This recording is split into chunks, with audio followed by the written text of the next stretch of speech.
ایک بہن نے کینیڈا سے کال کی تھی کہ بعض لوگ میلاد مصطفیٰ صلی اللہ علیہ وسلم پر اعتراض کرتے ہیں، انہیں کیا جواب دیا جائے؟ دیکھیں، اعتراض کرنے والے کبھی باز نہیں آتے، اور جتنے بھی مدلل جواب دے دیے جائیں، بہترین قسم کے جواب دے دیے جائیں، جب سامنے والے نے یہ تہیہ کر رکھا ہو کہ میں نہ مانوں، تو پھر کس طریقے سے ہم منوا سکتے ہیں؟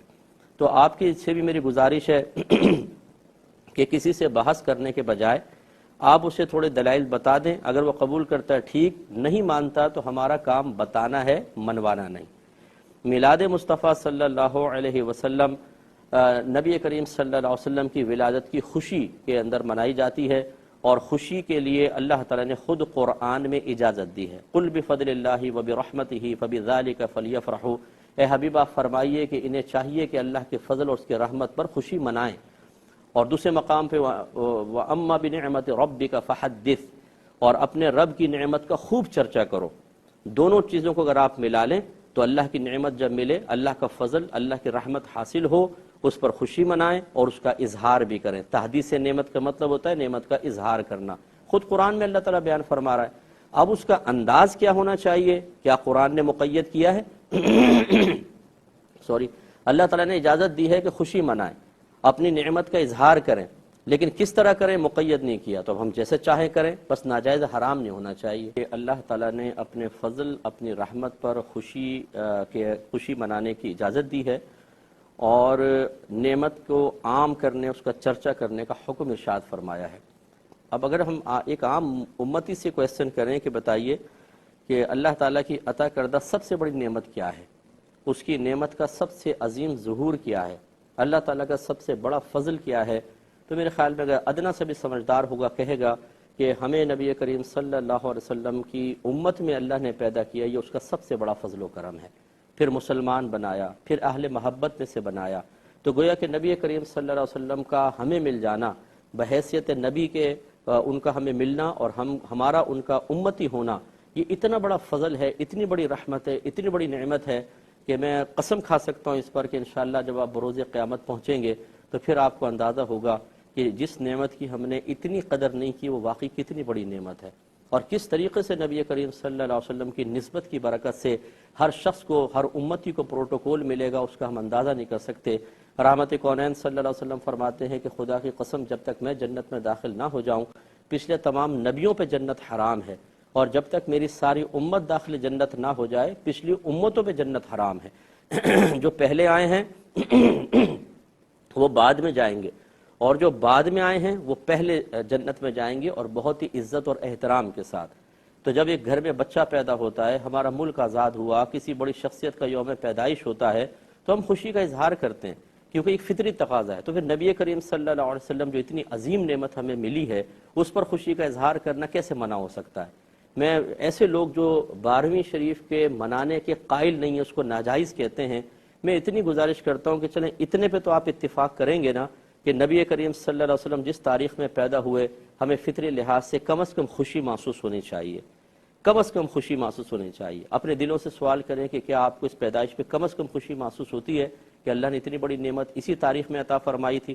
شب قدر کی قدر ہم کیوں کرتے ہیں؟ اللہ تعالیٰ نے خود قرآن میں پاک میں فرمایا کہ بے شک ہم نے اس قرآن کو شب قدر میں نازل کیا، یہ لوح محفوظ سے آسمان دنیا پر نازل ہوا تھا، تو قیامت تک کے لیے وہ رات مقدس ہو گئی۔ جس رات میں صاحب قرآن تشریف لائے، اس رات کا عالم کیا ہوگا؟ تو اس لیے کم از کم اتنی خوشی تو ہونی چاہیے نا۔ اور جب خوشی ہوتی ہے تو ہم کسی کو مبارکباد بھی دے دیتے ہیں۔ اس کا اب ثبوت تلاش کرنا کہ جی کسی نے مبارکباد دی تھی، اگر آپ دیکھ لیں تو تاریخ بتائے گی آپ کو، جب نبی کریم صلی اللہ علیہ وسلم پیدا ہوئے، ہر فرشتے نے دوسرے فرشتے کو مبارکباد دی، ہر پرندہ درندہ چرندہ ایک دوسرے سے ملتا تھا اور ایک دوسرے کو مبارکباد دیتا تھا۔ تو چلیں اس کا بھی ثبوت آپ لے لیں کہ یہ بھی موجود ہے۔ تو کم از کم اگر آپ منانے کے انداز پر متفق نہیں ہیں، اتنے پر تو ہے نا کہ وہ آپ کے نبی ہیں، پیدا ہوئے ہیں، دل میں آپ خوشی محسوس کریں اور کسی کو کہیں کہ یار مبارک ہو، یہ بڑا مبارک دن ہے کہ ہمارے نبی کریم صلی اللہ علیہ وسلم پیدا ہوئے۔ لیکن اس پیدائش کے موقع پر مطلب افسردگی کا سا اظہار کرنا اور مطلب بالکل کوئی فیلنگز ہی نہ ہو، تو یہ تھوڑا سا غور کرنا چاہیے کہ یہ کیا نبی کریم کی محبت کی علامت ہے یا نہیں ہے۔ دوسرا یہ کہ یاد رکھیں، جب کسی چیز کا ثبوت ہو جاتا ہے، انداز اس کے تبدیل ہو جائیں، تو تو اس میں کوئی فرق نہیں پڑتا، بس وہ تبدیلی انداز خلاف شرع نہیں ہونی چاہیے۔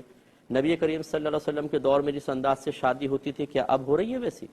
جس انداز سے اس زمانے میں تعلیم حاصل کی جاتی تھی اب اس انداز سے تعلیم حاصل کی جا رہی ہے؟ جس انداز سے اس زمانے میں مسجدیں بنی ہیں کیا اسی انداز سے اب مسجدیں تعمیر ہو رہی ہیں؟ بالکل بدل گیا ہے نا۔ لیکن اب ہم اس میں اصول کیا بنائیں گے کہ بس خلاف شرع نہ ہو، تھوڑی بہت تبدیلی تو سب چلتی ہے۔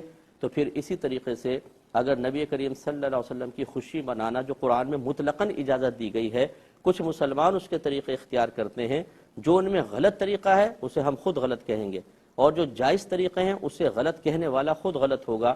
کہ امت اگر نبی کریم صلی اللہ علیہ وسلم کی ولادت کی خوشی منا رہی ہے اور اللہ کے حکم پر، آیت قرآنی پر عمل پیرا ہو رہی ہے، تو پھر اس میں ناجائز کا کون سا پہلو نکل آیا؟